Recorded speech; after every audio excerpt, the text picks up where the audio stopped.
it's time for Cox and Crendor. Cox and Crendor in the morning. In the morning. Broadcasting live. In 4-hour recording studio audience. Recording.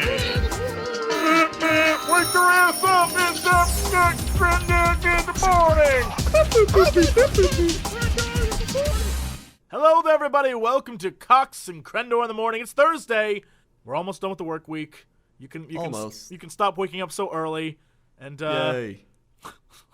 That was the single least excited yay I've ever. Yay. Yay. Hooray. I mean, people are going to work and school. They don't want to go. Maybe they do. Maybe they really enjoy it. Nerds. Okay, so before we start off on our big news story and all the weather and stuff that we usually do, I listen to a show at night. It's a radio program every so often called Coast to Coast AM. It is, without a doubt, the most bonkiest, whack-tastical show ever on anything. Best show. Ranging in topics from aliens to the afterlife to why magic mushrooms connect you to, like, there was literally a show that was like, why getting high connects you to God, to government conspiracies, to even like the mundane stuff of like, what's the causes of war? Like, it's just all over the place. It's an amazing show. But mostly it's a forum for crazy people to talk, and I'm okay with it because it's wonderful. And so my parents listen to it every night. And my dad, I think, has completely bought into like 90% of what they talk about. And so he is really into this Mayan end of the world, December 21st prophecy, right? Even though technically there is no prophecy, there's nothing that says the world's going to end on the 21st. The Mayan calendar just ends on the 21st. But apparently people assume that that's like, it somehow relates to the end of the world. I don't know. But, so I received an email, and in this email, my mom says, "Did you hear what George Norrie said about the Mayans last night?" That's it. That's all the email says. And I'm like, no, I was working. What did he say? And she goes, "In the last hour, a guest talked about the Mayans. He said the Mayans believed there was an axis of two polarities in the universe. A male polarity, which was determined, and the female polarity, which was free-spirited. Mother Earth is the representative of the female polarity. So they believed that Mother Earth will decide the destruction of life over 4 events. Humans will survive the first event, but not the second. The events will begin the 7 years after December 21st. Mm-hmm. What? What? Who said this? This is a nonsense thing. Like, to me, this reeks of, because I don't think that December 21st is the end of the world like all these other wackos, I'm going to say it's within 7 years of it, because I want to be my own wacko. Like, I mean, it's the same as that old guy that kept being like, "Here comes the rapture. You just wait for it." And then it didn't happen. Like, all those people sold their houses and everything. And he's like, "Oh, the numbers were wrong. It turns out it's 15 years from now."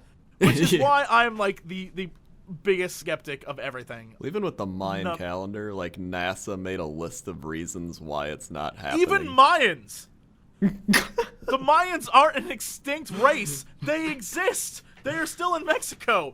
And people have gone up to them and been like, "Excuse me, do you think the world's going to end on the 21st of December? And they'll look at them and go, "No, that's nonsense." Even the Mayans are like, it's nonsense. All that's going to happen is there's going to be some crazy people that are like, "World's ending, let's go rob and loot stuff." And then police force will be out, and it'll just be riots, and that'll happen. I feel like the 22nd should just be a good party. Like, I just want to go have a party on the 22nd.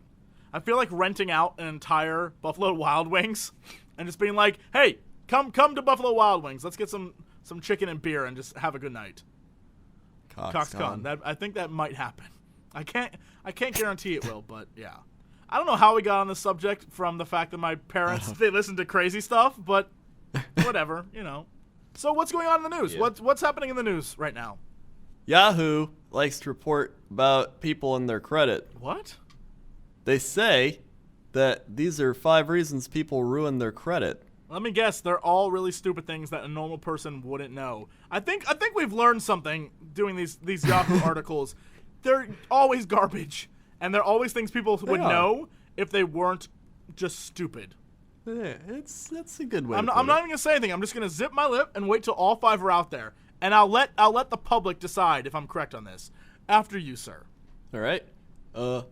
Number 1, always pay your student loans. Number 2, if you have credit, use it. Number 3, be careful with home equity debt.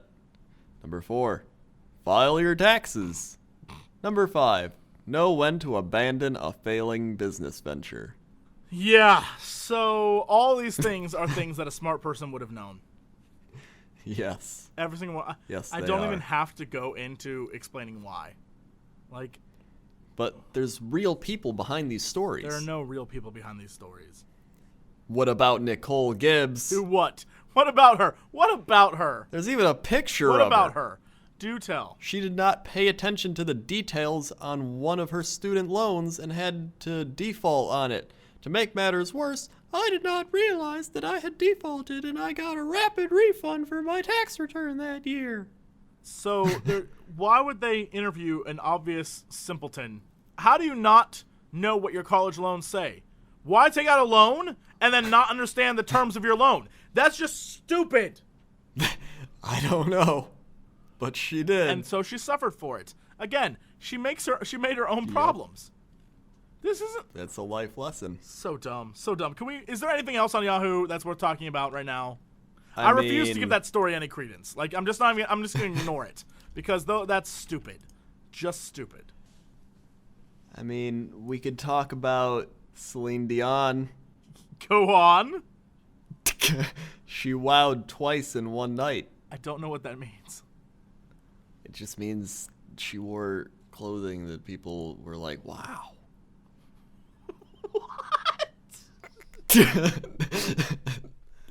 What? Well, that's what the article is hinting at. I'm sorry. Is it? Let's go to the article.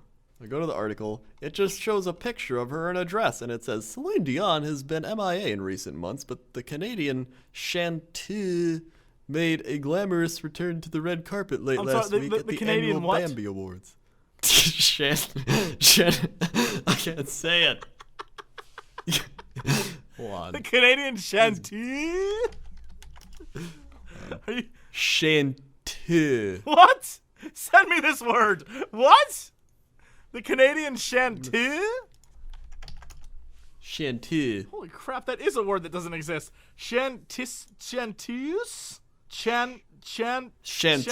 That's how you say it. According to Google, you say it as chanteuse.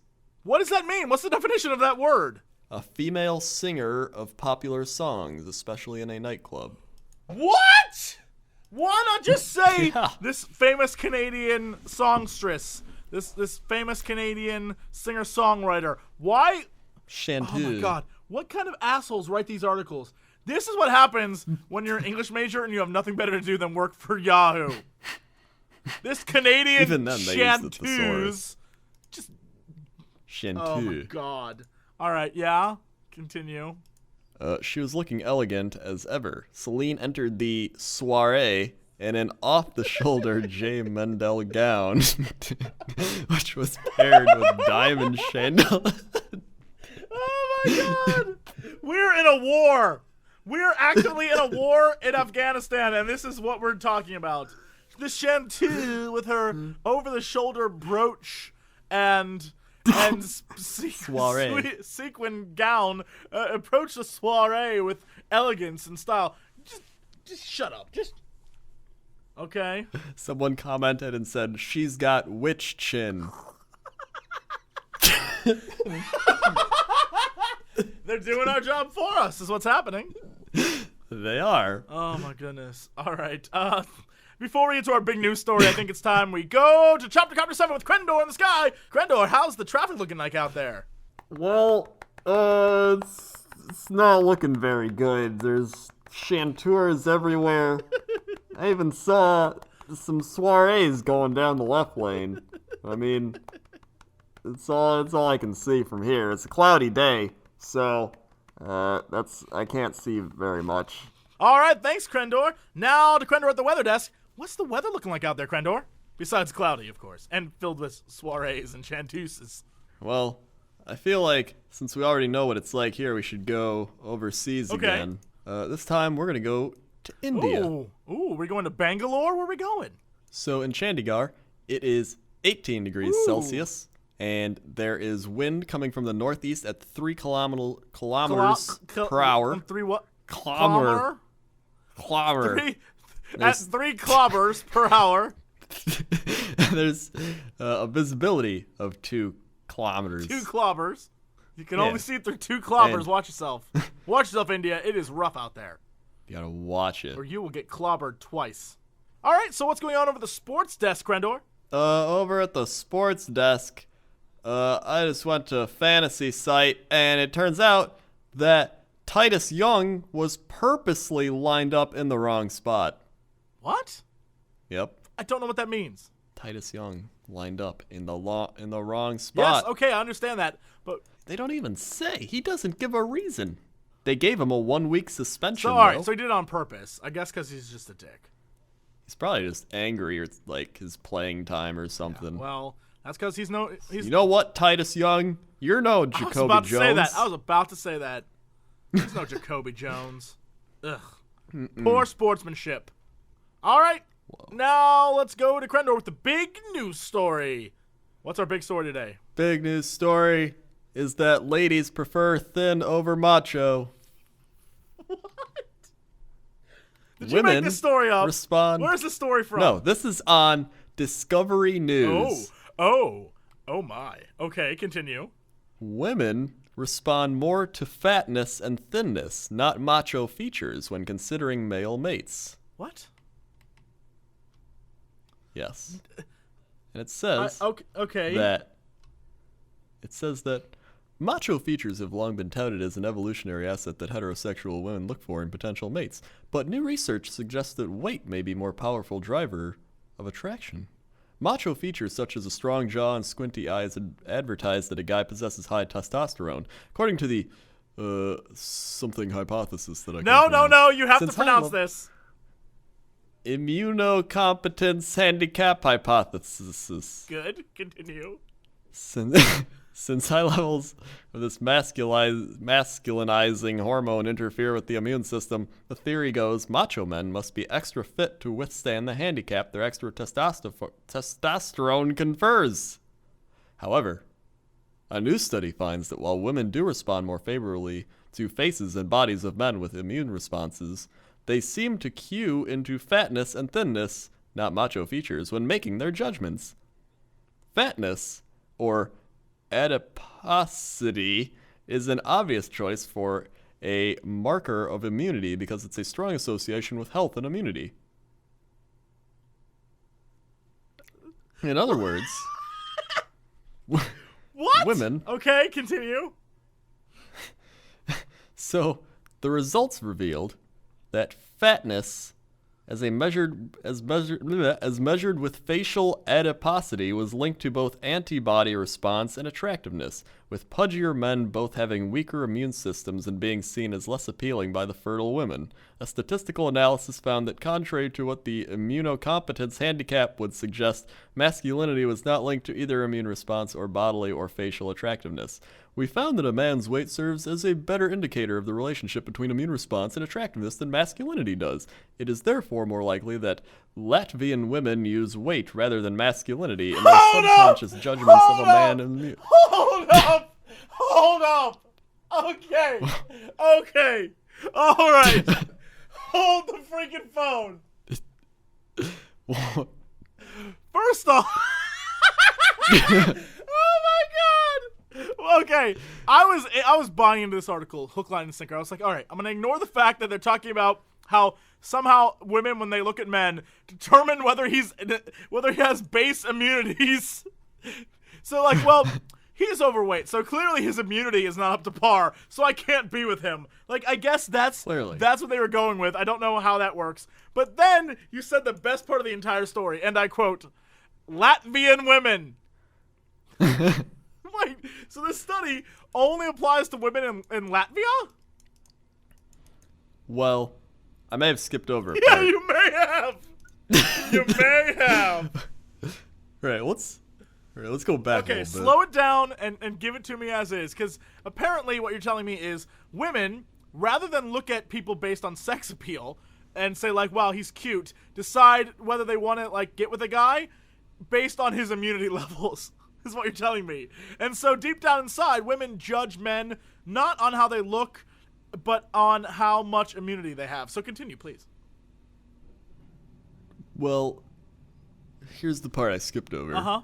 To test the evolutionary role of fat, Coetzee and his colleagues first photographed 69 Caucasian male volunteers in underwear. They also measured the men's body fat and testosterone levels. About 65% were healthy weight, 4% underweight, and 30% overweight or obese. The men's immune system response was also measured with a blood test done before and after they received a vaccine for hepatitis B. Men with strong immune responses showed more antibody production after the vaccine than men with weak immune systems. Antibodies are the proteins that recognize and help neutralize foreign invaders in the body. Next, 29 heterosexual Latvian women looked at the photographs of the men's faces and bodies separately and judged them on attractiveness. All of the women were in the fertile phases of their menstrual cycles, as judged by counting back from the last menstrual period to the day of ovulation. A separate group of 20 heterosexual Finnish men and women rated the men for masculinity, and 14 other Latvian women rated the men's facial fatness, or adiposity, which is highly related to overall body fatness. This is the single... Listen, I'm all for this study. This is the single silliest thing I've ever heard.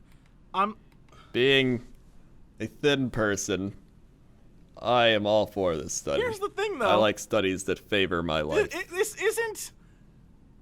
They're adding an entirely new level to something that's already a known fact.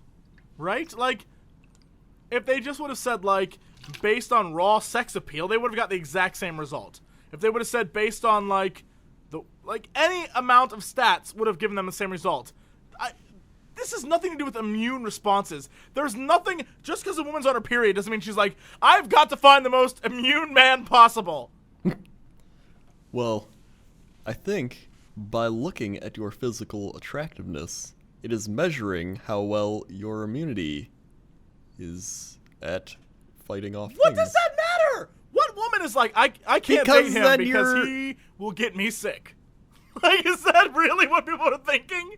Well, it's because your child would have stronger First immunity. off, why would you date a woman when that's her first thought? Like, well, I don't want my children with him to have bad immunity. Oh, but it's in your subconscious. Oh my God. You obviously didn't major in psychology. Clearly, I didn't. I didn't waste my time with that. No, I didn't. Well, I didn't either, but I took psychology classes. I was in Psychology 101, sir, and I know my psychology. Yeah. And 102. Oh my God. All right. So take that. Wow. No, this is... And I read the internet. This is, again, a study that they're associating 2 points that should not be associated. Like, yes, those people who are overweight have lower immunity system. Yes, women find overweight men less attractive. Yes, both of those are true. But it doesn't mean that they're true together. Like, it doesn't mean that somewhere a woman's like, you know, that large gentleman, he certainly does have a poor immune system. That explains why I'm not attracted to him. No, you just aren't attracted to him. You don't find him physically attractive. There's a total disconnect there. I refuse to accept this study on the basis of, like, well, you know, women's bodies, I mean, they're crazy things. You don't even know what's going on in there. Who knows what the hell's happening? Immunities? I mean, I don't even understand it. Well, do guys look at women the same way then? Again, why didn't it go the other way? Why didn't... Because if women are looking at men for immunity, then men are looking at women for what? Also immunity. No. I guarantee that's not what we're thinking. I'm going to let the ladies know a secret. That's not what we're thinking. I don't look at a woman and go, I really like your immune system. girl, I want to get up all in your immune system. Like, that's not what we're thinking. Like, damn, that girl got a fine immune system. There's going to be some angry comments over this. It's like, you guys obviously do not understand science. You know what? Clearly I don't. I'll be the first to admit it on this one. This is science I don't get. Listen, I don't understand any of this science. I just know that the article favored my body type, and that's all I cared Good for about. you. I just look up things that favor my life, and I read them and feel happy. Oh, goodness. Isn't that what we should all do? It is. You should just look up. You should just do it like a Google, like where it emails you articles that pertain to your interests. So you don't even have to look up. Yeah. Google will do it for you. Yeah. And you build your self-esteem, and then you just feel really good, and then everyone feels really good, and then we live in utopia. Yeah, a utopia. Is that how we get there? Is that how we get to utopia? I think we get there through Celine Dion. And their chanteuse. Yeah. Oh my goodness. Is there anything else? Anything else with this article or any other stories? I mean, there's a related article About Bigfoot being part human.